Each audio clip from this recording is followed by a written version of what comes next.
Please stand for the Pledge of Allegiance. Pledge allegiance to the flag of the United States of America and to the republic for which it stands, one nation, under God, indivisible, with liberty and justice for all.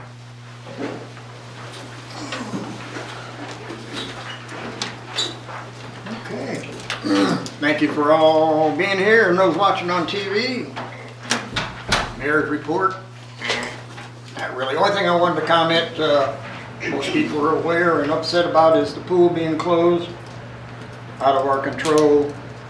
The pump, if I understand, should be here Wednesday, and hopefully the pool will be open Thursday. So it's supposed to be pretty hot this week, so let's keep our fingers crossed that that happens on schedule. That's all I really have. Yes, ma'am, your turn. Okay.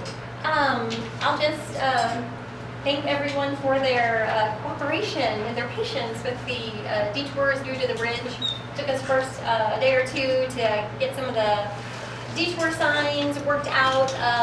Turns out we needed a lot more than we had originally than had been posted. The state actually is responsible for posting the detour signs, but GPS misleads many semi-truck drivers, and so we literally had to put a no truck sign at the bottom of every street between, like Casey's and Highway H. So hopefully that is resolved. We do urge people to slow down when they're going through the residential areas on Washington Street and Gutenberg, and get some complaints from the residents who live there. So that would be helpful.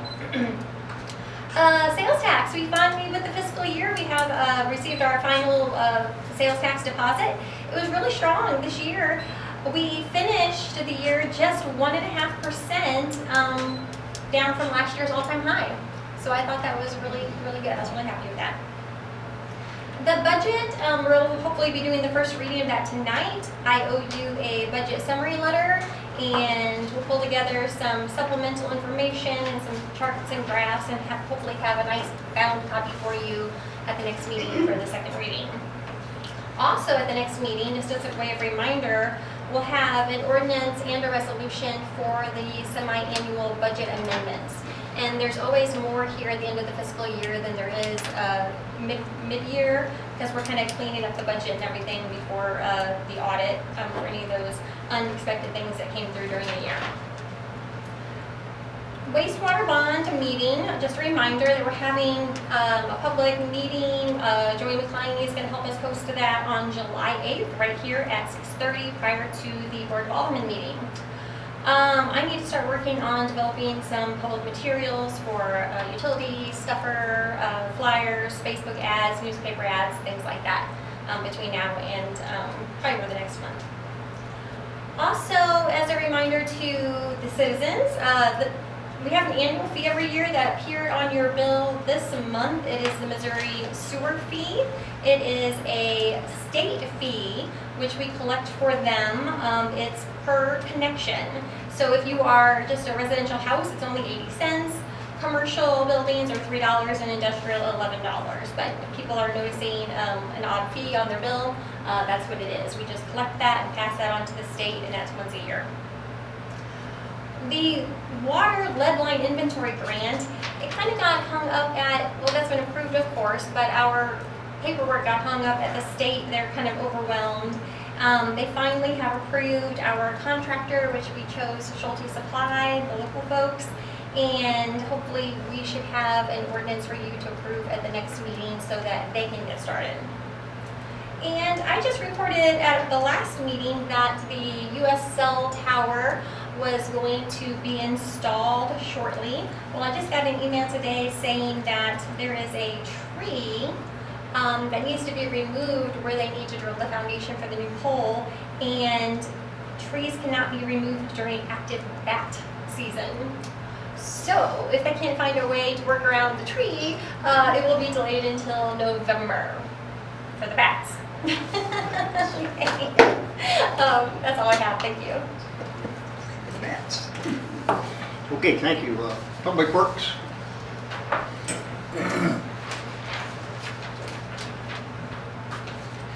The electric department has been working on the CTAW underground distribution loop. We're going to be able to remove a couple spans of old overhead primary pretty soon. Started working that back towards, I guess, the Highway H portion of the entrance there to get rid of the overhead primary that's in CTAW. The copper mule transformer has been installed and the balance has been built out. So we should be getting that shortly. The water department repaired a curb stop at 2nd and Market that was leaking. We believe it was damaged by the MoDOT curb and gutter sidewalk ADA crew. I'm going to work with getting the engineers to hopefully get them to pay us back for that. The sewer, we spent about a week doing manhole inspections and sewer main inspections. We identified several issues around town that are going to require repair in the coming budget year. We focused a lot on Schiller Street also, since we're going to pave that next year. We wanted to make sure that we're paving over something solid, and there's some issues down there that we'll have to address prior to paving. They also worked on the UV disinfection at the lagoons. Natural Gas has been working on, they got a new service connection on 6th Street. Streets have been mowing and weed eating when possible and patching potholes. They've been installing speed limit signs and cleaning ditches with the rains. They've been flushing up Whitman Road. You guys might have, anybody that's traveled that Whitman Road, had a pretty substantial fall off from the new asphalt, so they paved kind of or gravelled in kind of a shoulder where you can pull off of that a little easier now. They've been working through the traffic issues, of course, with the Freeing Creek Bridge closure. So thanks everybody for your patience with all the signage and the guys running around telling you don't park there, don't move there. You know, we appreciate your cooperation. They did some patching on 10th Street on the north side of 10th Street on Stonehill Highway. There was some damage there from the asphalt trucks.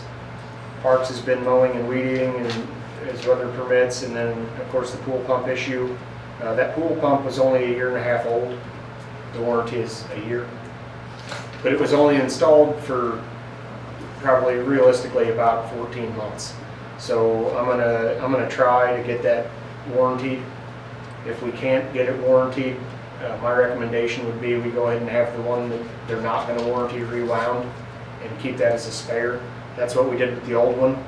When we bought this one, we didn't buy two and right off the bat two because they're expensive. We were trying to wait till the 3rd year to buy a spare. No one anticipated needing one 14 months later, Such a short 16 months period. later. So that's all I got. Thank you, sir. Anybody have any questions for Chris? Thank you. Chamber Director, Melissa Lindsay.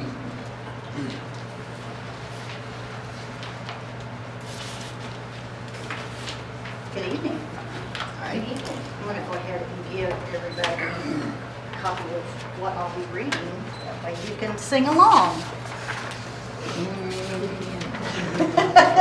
Tune your voices up.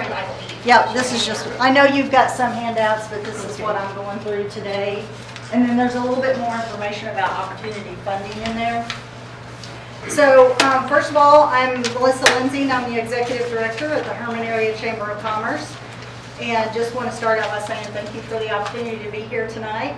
And also just remind everybody that we do have a ribbon cutting celebration this Friday at noon at our latest business opening, which is the Popcorn Dispensary. They're on 1st Street, and again, that's at noon this coming Friday, so I hope everybody will come out and celebrate with us. So, I bet you've never had a presentation started with a Chinese parable. So, the Chinese bamboo tree takes 5 years to grow underground before it even breaks the soil. In the 5th year, it grows up to 90 feet in just 6 weeks. This story demonstrates that the groundwork, though invisible, is crucial for rapid growth later. Economic development requires patient and strategic foundation building before visible progress is seen. This parable also represents where Herman is with the future growth that is coming 15 minutes north of us. it could be 5 to 10 years before we see that 90 feet in just 6 weeks. The economic development process that we are seeking will require patience and strategic foundation building before any visible progress is seen or realized. It is with this in mind that the Herman Area Chamber of Commerce is seeking financial partners in funding a capital campaign feasibility study. So what is a feasibility study?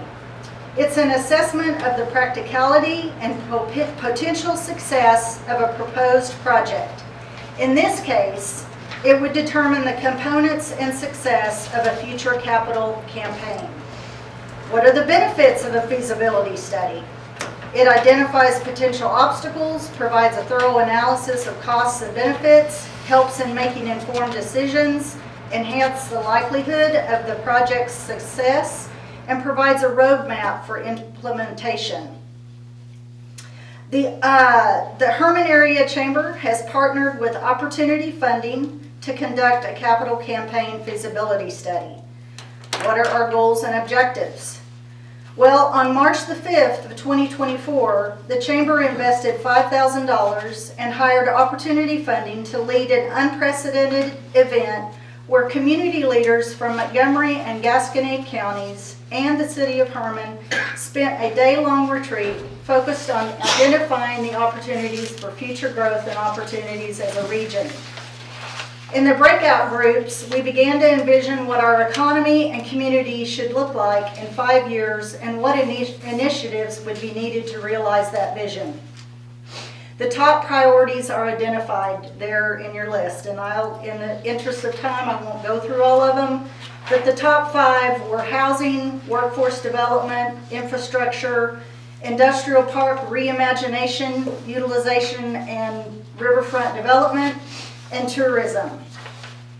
And just to add, this planning event was not the first time we have identified the need for housing development. Previous surveys conducted during the Grow Herman initiative, approximately 150 residents in both 2020 and 2022 surveys told us lack of housing options were an issue for the Herman community. So why is a feasibility study essential? The study would further identify community priorities and goals from our residents, businesses, and stakeholders, formalizing a 5-year strategic plan for the greater Herman community and region.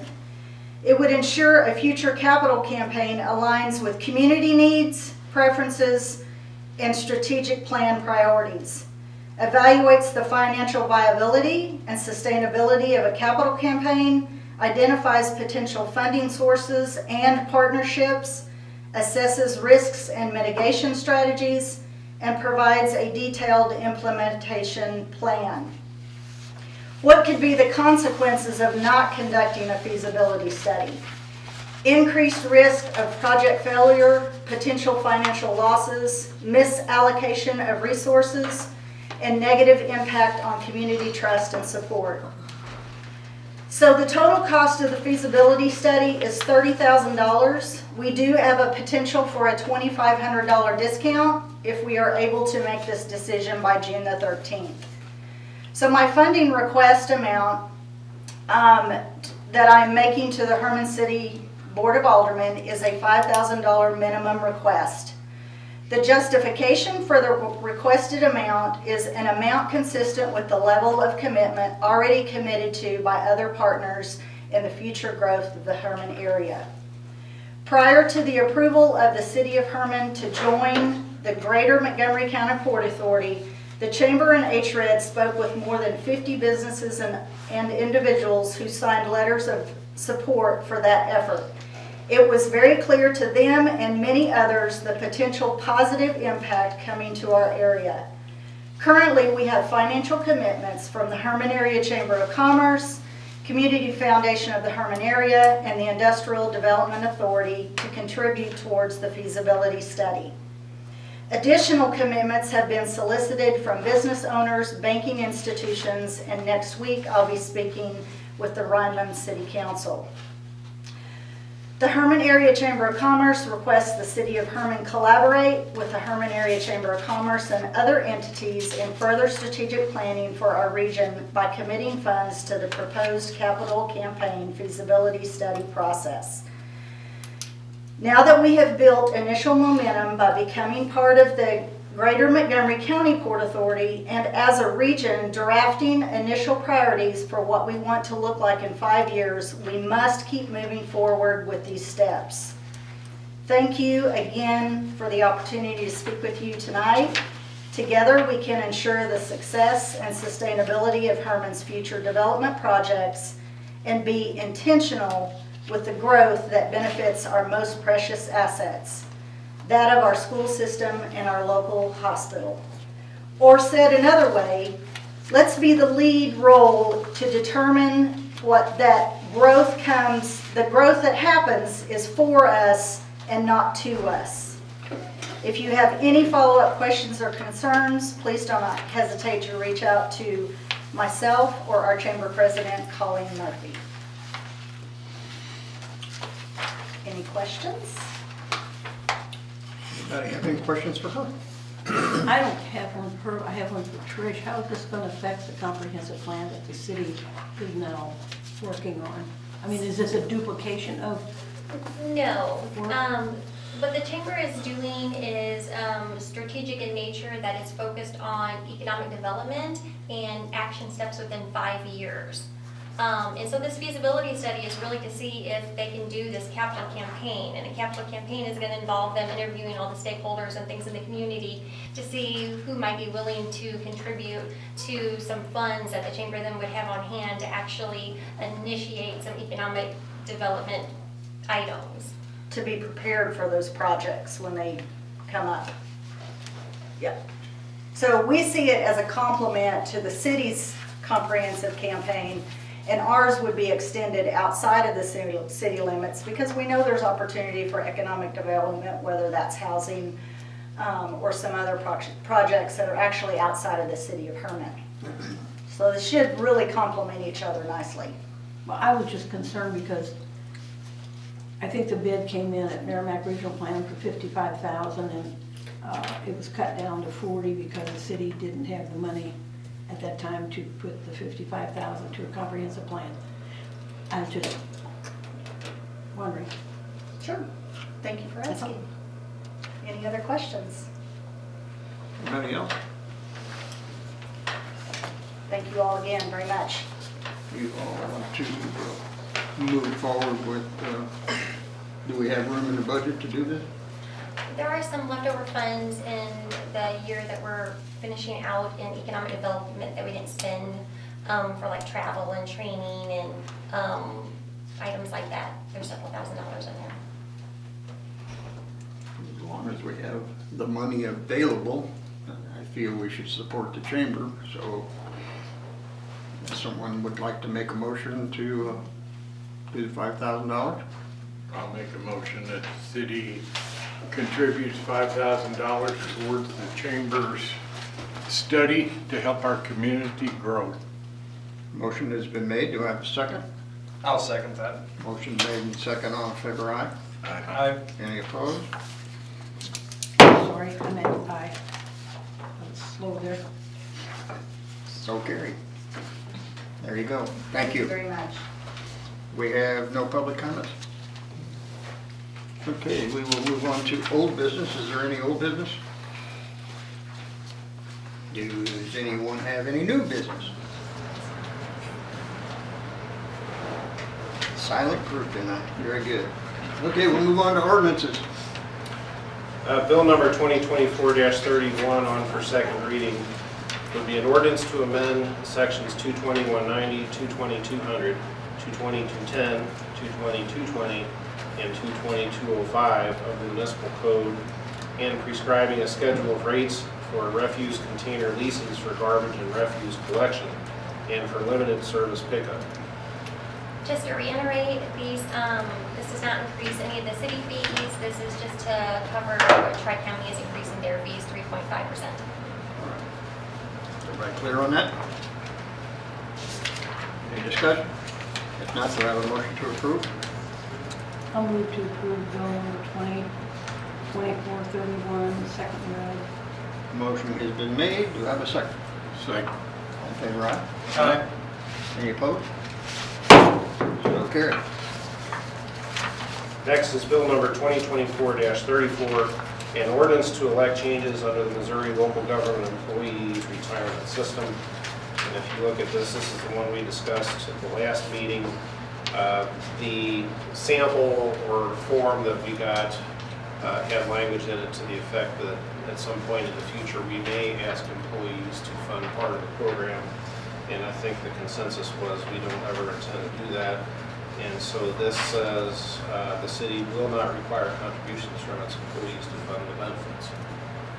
Very good. And this has been approved by them as well. Yes. Okay. Do I have a motion to approve? I'll move to approve bill number 2024-34. Motion has been made. Do I have a second? Second. Motion made, second. All in favor, aye? Aye. Any opposed? So carried. We need to read that a second time since we didn't move on it last week, or last meeting.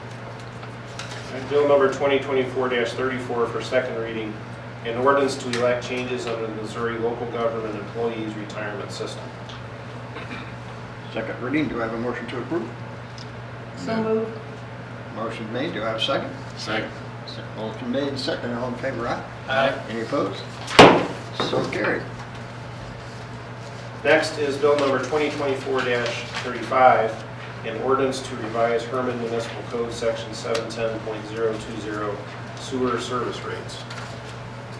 So again, these are the suggested sewer increases to meet the bond rate covenant, the base rate raising by $1.25 and the per gallon rate going from 0.0052 to 0.0056.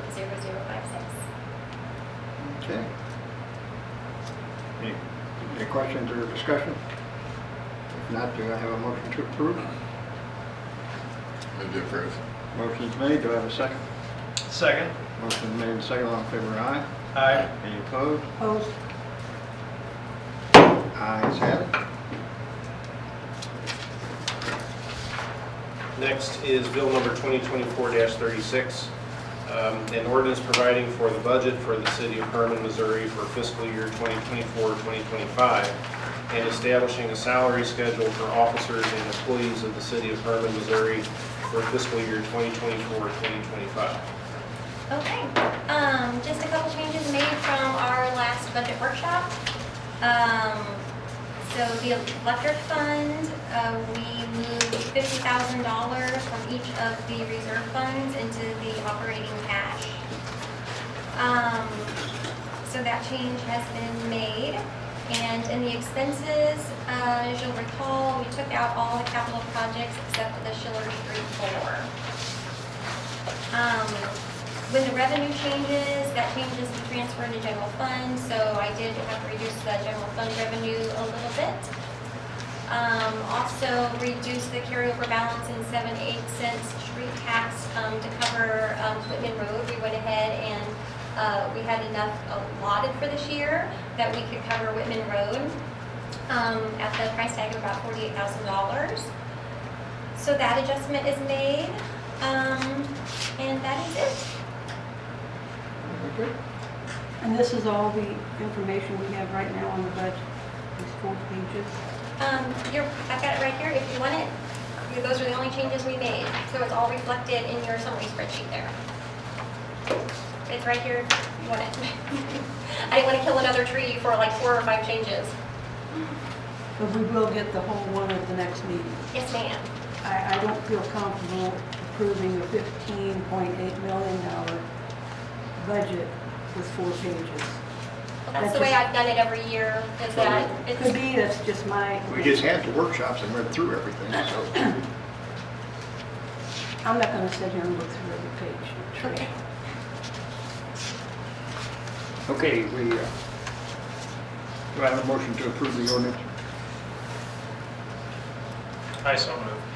I have a motion. Do I have a second? Second. Motion made, second. All in favor, aye? Aye. Any opposed? Opposed? You or I, right? Aye. Okay, didn't hear you. I said, thank you. Okay, we'll move to motions. Minutes. Do you have a motion to approve the minutes from the last gathering? Move to approve.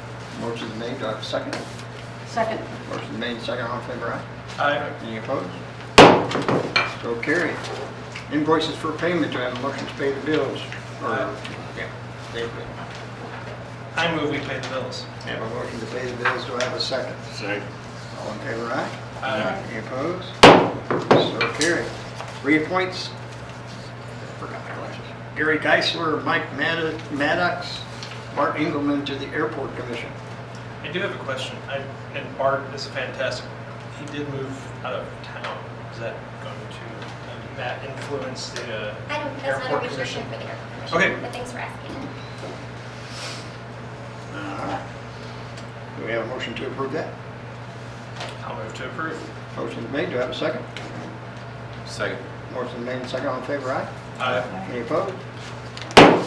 So carried. Conditional use permit renewal for the Fancy Pheasant Hannah James Outdoor Liquor, 209 Schiller Street. Anybody have any questions? She is here. If not, do I have a motion to approve? Motion to approve. Motion is made, do I have a second? Second. Motion made and second, all in favor, aye? Aye. Any opposed? So carried. You're good. Conditional use permit renewal for Bar Vin Beth Osler Outdoor Liquor at 114 East 4th Street. I have a motion to approve hers. I move to approve. Motion made. Do I have a second? Second. Motion made and second. All in favor, aye? Aye. Any opposed? So carried. We have no reports. Do I have a motion to adjourn? Can I make a comment? Comment? Sure. Yeah. On May the 10th, I attended a one-day 2024 city official training seminar in Jeff City. It was very good. Last week, on the 6th and 7th, I attended the NML elected officials training conference in Columbia. That is an excellent seminar conference. If any of the aldermen have attended or would like to attend, I would strongly suggest that next year when they have one, that, and you really don't have to be really elected to attend it. Is it an They're annual? very informative. Pardon? Is it an annual seminar? Is it Yes. a semi? Mhm. Okay. Any other comments or anything? If not, do I have a motion to adjourn? So moved. Second. Motion made and second. All in favor, aye? Aye. Any opposed? We are adjourned. Thank you all for coming and watching. Have a blessed evening.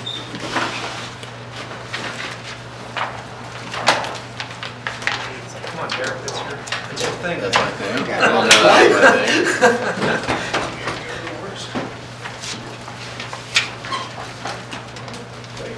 I went up to one of those, the first year I went to